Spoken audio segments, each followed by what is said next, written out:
Hey guys, SeanB, and today we are checking out SeanB RTA tier list. He is a very high ranked player and his tier list is backed with data. So today I want to take a look at the tier list to see what's going on and add some of my input just to take a look at the overall meta and strategy and just some other random stuff. If you want the explanation for every single unit that he put onto the tier list, you can check out his video.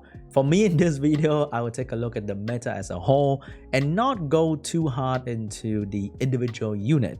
I really appreciate him spending his time to do the tier list every single season so me and you guys can learn and know what is being used at the top and why it is good or why it is bad. And once again, if you don't find a unit on the tier list or your unit belong in the 70 or 65 tier, doesn't mean you can't do RTA.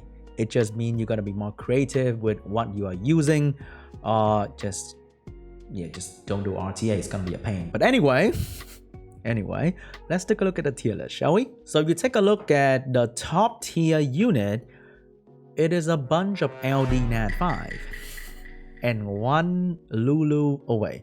Can you say one? Because it is Lulu and friends. The other two friends' name are Violent Proc and Resistance.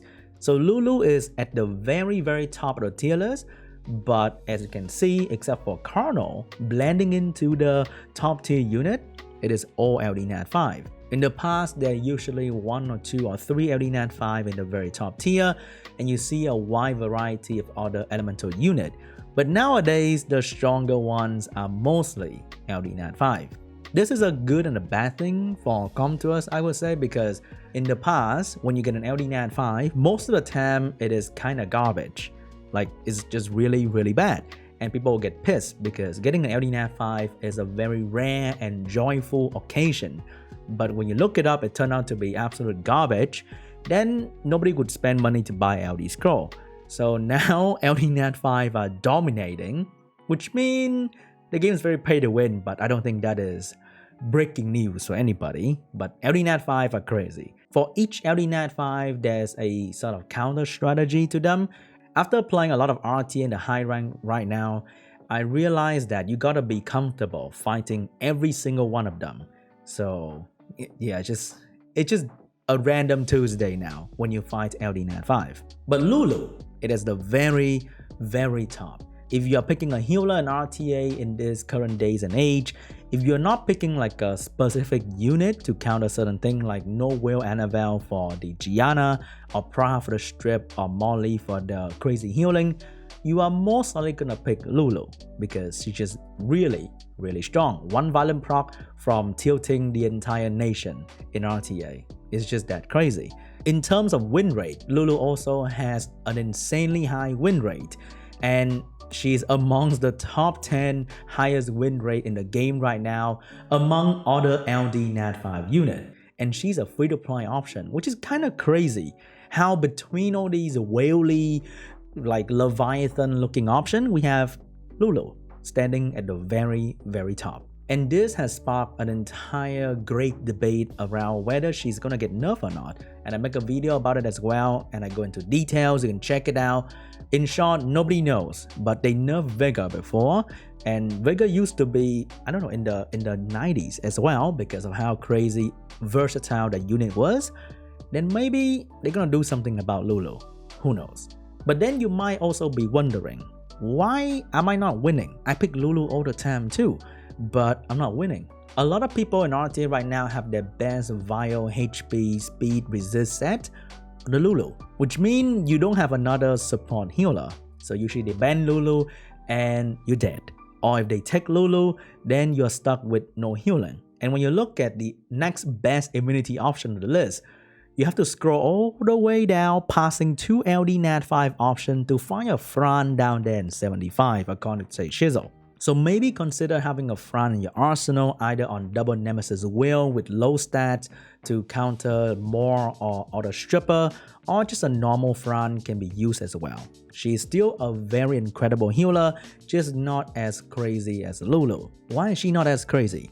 Because she doesn't have the immunity in skill 2, which can be very crucial. Imagine you use all your stuff in turn 1. You strip, you put out slow debuff, stun, whatever. Lulu wake up, immunity 1 unit on the field, usually Colonel, And now you cannot do anything to the Carno. There's no more despair stun to use. There's no more strip to be used because that Carno is now protected with immunity. And that makes a huge difference.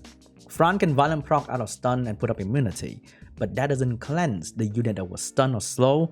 So Lulu is just incredible. But what about Velaju? You don't even see that unit on the list like on the very top anymore. Velaju can also wake up and buff immunity, right? But then if you reset cooldown Velaju, then his skill is gone for a long time. You reset Lulu cooldown, that skill too is not gonna go on cooldown anytime soon. One violent proc can change the game. So Lulu is just at the very top. And then there's another elemental free-to-play, okay, not really, Nat 5 fire unit. Carno is in the very top as well because he is so incredible. A lot of people are kind of confused like, wait, why is Carno so crazy? You need to realize that stun, slow, and attack by reduction in one skill can be insane if he land all three. If he land any of the two, it is also crazy. And slow debuff allow turn 1 team to apply so much more pressure on you because you're not taking any turn. If you're not taking a turn, you're not gonna proc a violent. That is really good. And skill 2 attack by absorption can control even further. If you reset his cooldown, he still has a skill 1 that has 80% chance to provoke. When you reset Okeanos, he needs to take a while to get the skill back. You reset a Carno, he provoke 1, violent proc provoke another 1. That is half your team out of commission. And that is kind of nutty. Yeah, Carno is just insane. Other Nat 5 are incredibly strong and they are still very strong options like Gianna or Tianlang. A lot of people find it hard to use Tianlang as well, but Tianlang is just an incredible last pick. When you see enemy having a lot of attack by manipulating skill, pick a Tianlang and you know they have to ban it, and then you can choose your ban accordingly on how it's gonna best fit the rest of your 4 pick, and you should be good to go. I don't even know if that sentence makes any sense that I just said, but you know what I'm saying. I hope so. I don't know. And then when you look at the 90 row, you start seeing some elemental option. Ciara, Changpeng, Heigang, incredible trio that I pick all the time, really strong. Molong is to counter tanky unit and also a very strong bruiser option himself and pair really well with the healing protection from Lulu. And Diana is just Diana. When you scroll further down, there's still a lot of LD. Just so many LD is kind of crazy. Nikki is a very top tier unit, but very hard to use for anyone below Guardian, I feel. Because when you want to build a Nikki, when she used that skill 3 with attack buff, you see on tournament video, you see on Kenji, you see Nikki just do some nasty damage, and you're here wondering why your Nikki in Fighter 3 are not doing jack shit. The Nikki in high rank have a lot of stats, and the most important stat is additional damage by attack, so that she can do ignore defense, great damage due to a multi-hit and the self-buffing. So when you start a turn after Moore and Nikki, you see a lot in high rank RTA, Moore, Water Ryu, and Nikki can already deal half the enemy HP just from their own skill. You don't even need to worry about the strip or anything, just raw additional damage from artifact. It is absolutely crazy. Now looking down, we are seeing more free-to-play option, and I think everyone and their mom should have a Water Joker and an Antares build because those are the very two strong last pick that everybody use. No matter whether you are free-to-play or pay-to-win, everybody need to have a blue Joker and a Fire Lich in their arsenal. When do you draft the Joker? You draft the Joker when you see no immunity or 1 immunity, which is very popular nowadays. People draft 4 bruiser like Molong, Leo, Ragdoll, Axe, and they pick a Lulu as their only healer. You pick the Water Joker and you ban the Lulu. If they don't ban the Joker, there's a very good chance they're gonna die to the Joker bomb. How do you build that? Fatal Will, simple, triple attack, some accuracy in there, and you are good to go. Bomb damage and artifact, okay, I have 20% right there, boosted damage quite a fair bit. So he's a very solid option and very simple to build. When you see a team, let's say Chiwu, Changpeng, Ganymede, another stripper, and then Okeanos, you ban out Okeanos, the main stun unit of the enemy team, or Carno. You ban out Carno, then you pick Antares. They don't have stun, which means they have to take a lot of turn to kill you while pushing your attack bar back.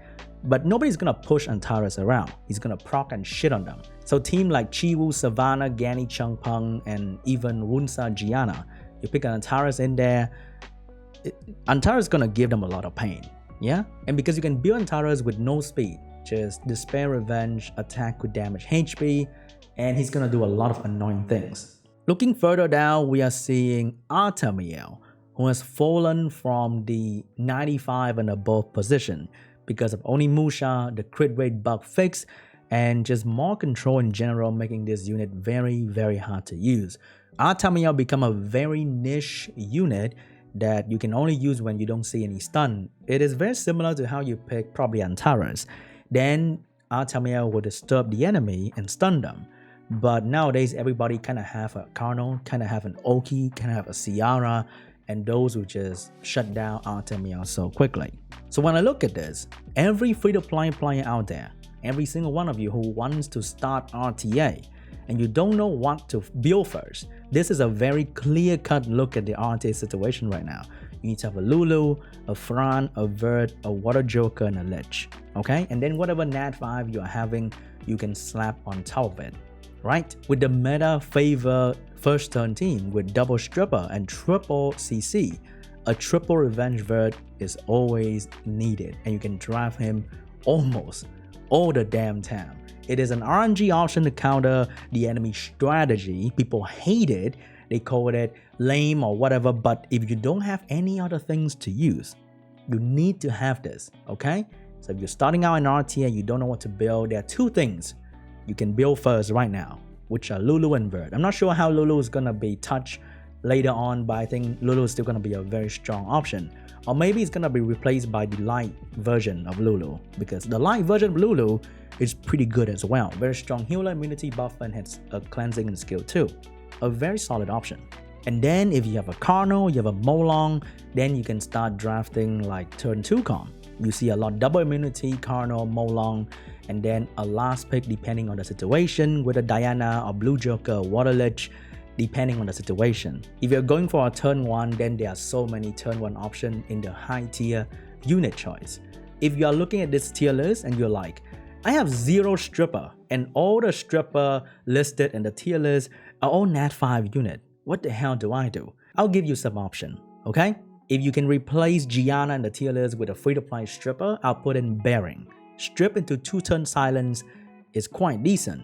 You can still get revenge by Vert, but at least you can silence the healer or the follow-up unit. So if I replace Gianna, over there I will put in a Bearing. If I have to put in a Stripper to replace Chiwu or Moore or Hey Gang, I would put in a Varisa, the recent HOH unit, 4-star Stripper, has some debuff in it.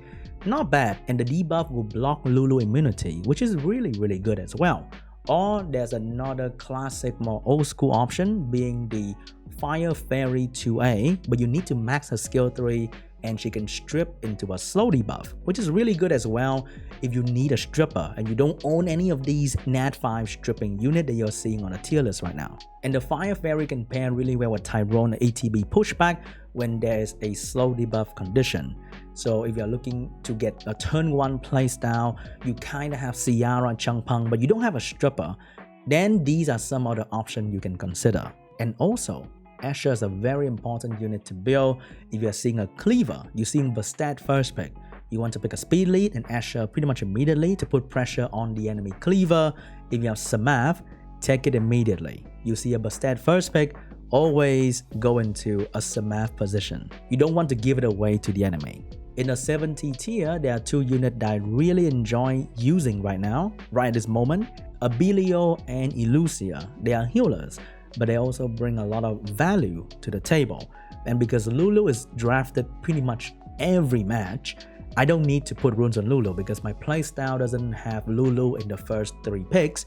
So if they take Lulu, but if I want to go into a defensive position, I'll be taking Abilio and Elucia. Both are very strong healer and they have a lot of value in their kit. I really like using them. If you are seeing a unit in tier 55 or 60, doesn't mean it is kind of meaningless. Triana is a very good unit when you see a Molong. You can build triple HP Vile Nemesis Triana and you have damage reduction against water on your artifact. then Molong will have a very hard time trying to kill your Triana, and that is where you can strike back. Fuki is a very strong wind bruiser option because one violent proc in a low HP position means Fuki can delete a unit pretty much immediately, like really good.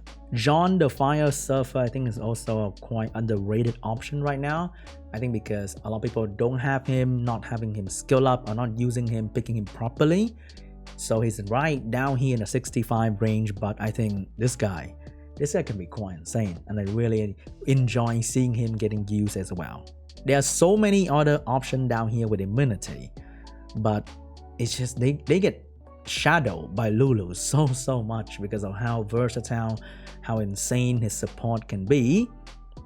It's sad to see, man. Tyrannus is down here too, but damn, when you see a cleaver, what else is better to pick a Tyrannus? I love using Tyrannus so much. There are so many options in the lower range where I use a lot and I love using them. So don't be discouraged when you see your option is like dog shit tier. Right here, use them creatively because people are very accustomed, very familiar with fighting these options. Yeah, the option up here, you see them all the time. They're very popular. So everyone has some sort of counter strategy to them because they're so used to them already. But when you draft unit down here, they don't know shit. They don't know anything is going on. Like, oh my god, is that a Tyrannus? Is that a Wusa? What do I do to a Wusa? They can't remember because they're so used to fighting unit up here, especially people who are just starting RTA in the recent season. They don't know jack shit about unit in the lower tier, but they are very well versed in fighting against unit in the higher tier. So when you use unit that's off meta, but you know when to use them, that is when you're gonna have an easy win. Yeah, trust. But anyway, that's my take for the Say Shizzle tier list. I hope you guys enjoyed the video. Overall, I agree with most of the option. Maybe I'll bring Molly a little bit up, Fuki a little bit up. They're some of my favorite unit, but no, I think it's fine. I think this tier list is very correct representation of the meta, like every other tier list he has done before. But that was my opinion. Let me know yours, and I'll see you guys in the next video. Bye.